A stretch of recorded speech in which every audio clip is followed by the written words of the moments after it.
Hello everyone, welcome back to my channel. This is your host, and today we're going to discuss about one of the most interesting periods in music history, the Renaissance period. So if you're ready, let's get started with the first question. What is the time frame of the Renaissance period? It began in Italy around the 14th century, approximately in the year 1300, and lasted until the 17th century, approximately in the year 1600. Second question. What is humanism? Humanism was a philosophical movement that had a huge impact on the Renaissance art and culture. It is characterized by a renewed interest in classical antiquity, that is, ancient Greece and Rome. It promoted the study of humanities such as poetry, philosophy, and history. Humanism also emphasized the potential and the value of human beings.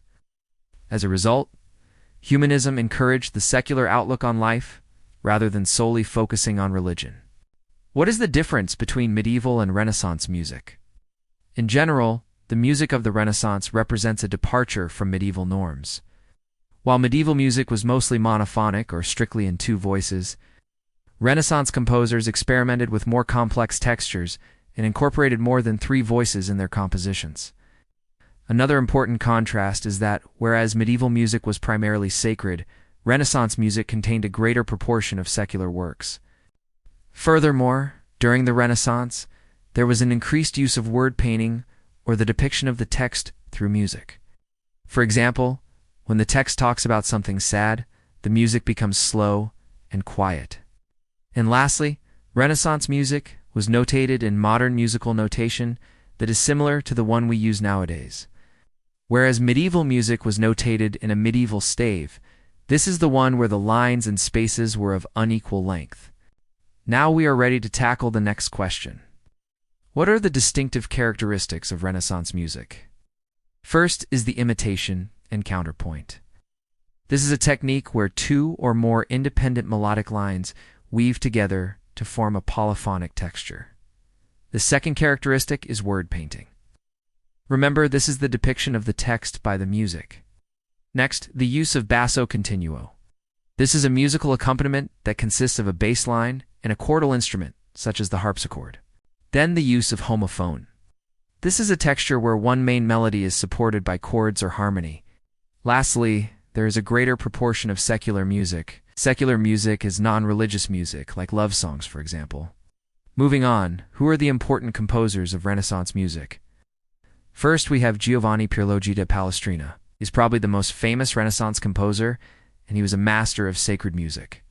One of his famous compositions is the Pope Marcellus Mass. Next, we have Josquin des Prez. He was a French composer known for his beautiful and expressive vocal works. One of his famous compositions is the motet Lec mich im Arsch. Then we have William Byrd. He was an English composer who wrote both sacred and secular music. His famous composition is the song The Bells. We also have Thomas Tallis. He was an English composer who is best known for his anthem, Now Will the God of Abraham. Then we have Orlando di Lasso. He was a Netherlandish composer who was highly prolific. One of his famous compositions is the motet O Vos Omnis. Next question. What are the genres of Renaissance music? There are two broad categories of Renaissance music: vocal music and instrumental music. Under the vocal music, we have the following. First is the Mass. This is a composition based on a Latin text of the Roman Catholic Church. One of the most famous masses was written by Palestrina. Then we have the motet. This is a composition for a choir, a cappella, that is without any instrumental accompaniment. We also have the chanson. This is a French song for solo voice and instrumental accompaniment. The madrigal is an English genre of secular vocal music. It is an unaccompanied song for 3 to 6 voices. And lastly, the partita. This is an Italian secular vocal piece that is usually in a sonnet form, has a basso continuo, and is often set in a pastoral style. Under instrumental music, we have the following. First is the concerto. This is a composition for one or more instruments accompanied by a small orchestra. The sonata is a composition for one or more instruments that is either a solo instrument with accompaniment or a group of instruments. The partita is an instrumental composition in several sections with recurring themes. Suite is a collection of dances in a stylized form. And lastly, the trio sonata. This is a composition for 3 instruments, usually 2 violins and a cello. Now let's move on to the next question. How did the Renaissance develop in different countries? In Italy, the birthplace of the Renaissance, music flourished in the courts of the powerful families such as the Medici. These patrons commissioned works from leading composers of the time. Famous Italian Renaissance composers include Giovanni Pierluigi, da Palestrina, and Orlando di Lasso. In France, the Renaissance saw the rise of the chanson as a prominent musical genre. Notable French composers include Claude Lejeune and Guillaume de Mouchot. The French court was particularly supportive of music and the arts during this era. In England, the Renaissance witnessed a flourishing of both sacred and secular music. William Byrd and Thomas Tallis were prominent English composers who made significant contributions during this time.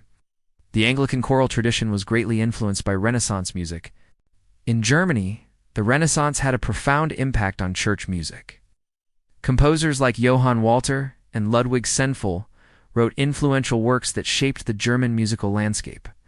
The rise of polyphony and the introduction of new instruments enriched German Renaissance music.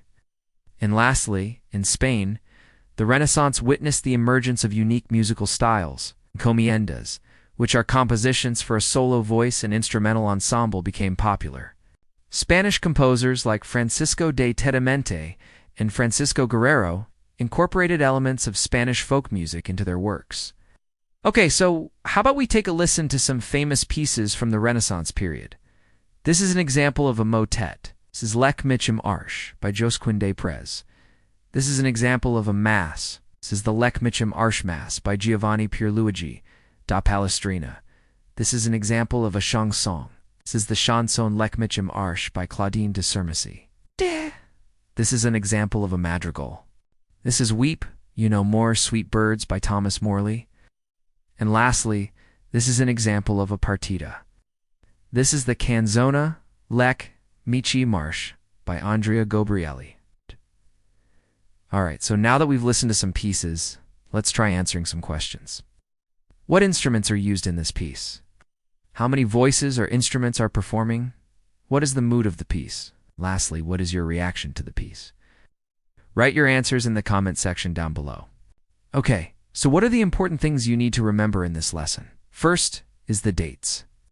The Renaissance period covers from the year 1300 to 1600. Second, you have to remember the characteristics of Renaissance music. Third, some prominent composers that you have to remember are Palestrina, Josquin des Prez, William Byrd, Thomas Tallis, and Orlando di Lasso. And lastly, the different genres of Renaissance music. Okay, so that's it for this lesson. Thank you very much for watching, and see you in the next lesson. Oh, before I forget, if you want additional study materials like handouts, audio files, and even easy quizzes and tests, then you can check out our website. And if you have questions or suggestions, then you can send us a message through the provided email, or you can reach us through social media. Thank you very much, and see you in the next lesson.